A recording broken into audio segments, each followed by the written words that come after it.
Hello, tribe. Once again, let's share some stories from the Holodomor, which was the government-sponsored starvation of the people, not just in Ukraine, but primarily in Ukraine, but also in other parts of the USSR where the peasants refused to collectivize. So here, let's hear from Maria Konets, and she was born on 20th of January 1925 at Katanivka village in Cherkasky Oblast. She describes the death of her mother and father from starvation.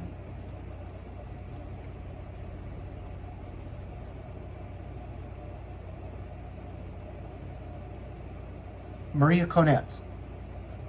I was 8 years old. There was famine. Half the village died from starvation. People were thin. I was swollen. My father died first, and then my mother died. I don't remember how much time passed, but I know they died from starvation. My brother took me to an orphanage. I don't remember if they gave us food at the orphanage, but in the spring, when the grain began to grow, I would go to the fields and collect grain stalks and milled them and ate them. That's how I survived. I was at the orphanage until I was 16. Interviewer, were you with your brother? Maria, no, my brother went somewhere. I don't know where. I never saw him again.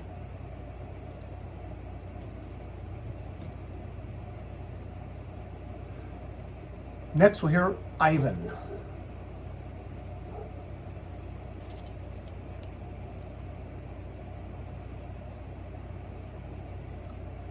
Ivan Kohonenko, born the 6th of January 1915 in Hrivska village,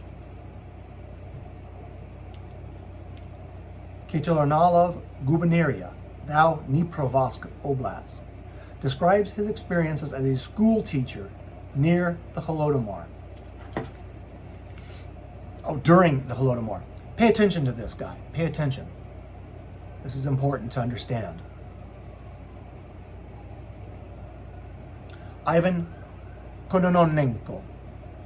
I was sent to Kuranchiki to teach 3rd grade. I had 40 students. Soon, there were fewer students. I could see that they were hungry. Nobody gave them food. When they became weak, it was as if they wanted to sleep. Interviewer, did they tell you that they didn't have food? No.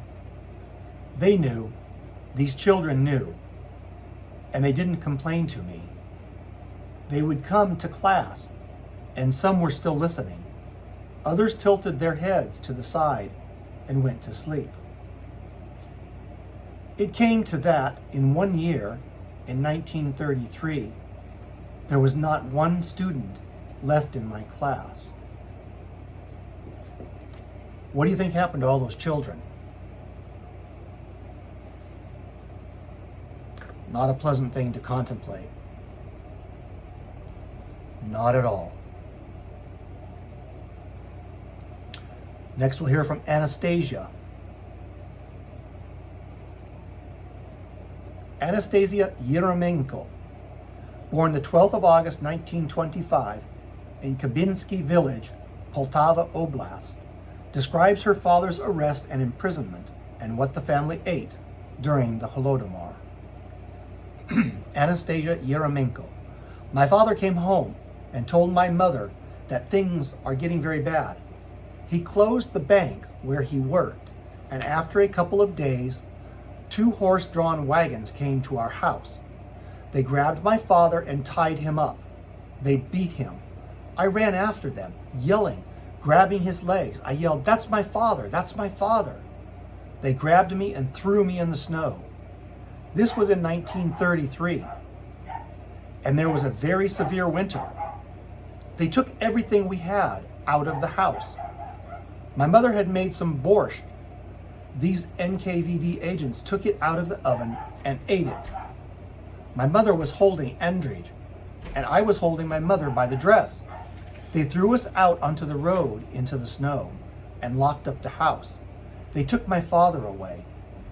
He was sentenced to 10 years in prison because we were kulaks. They called us kulaks.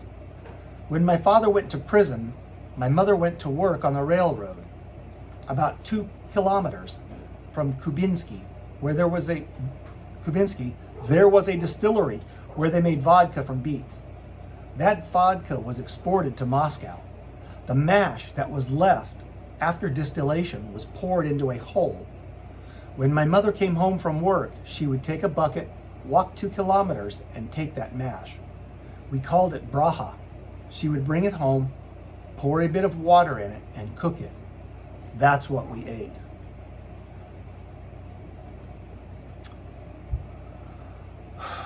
Understand that things are changing, not for the good.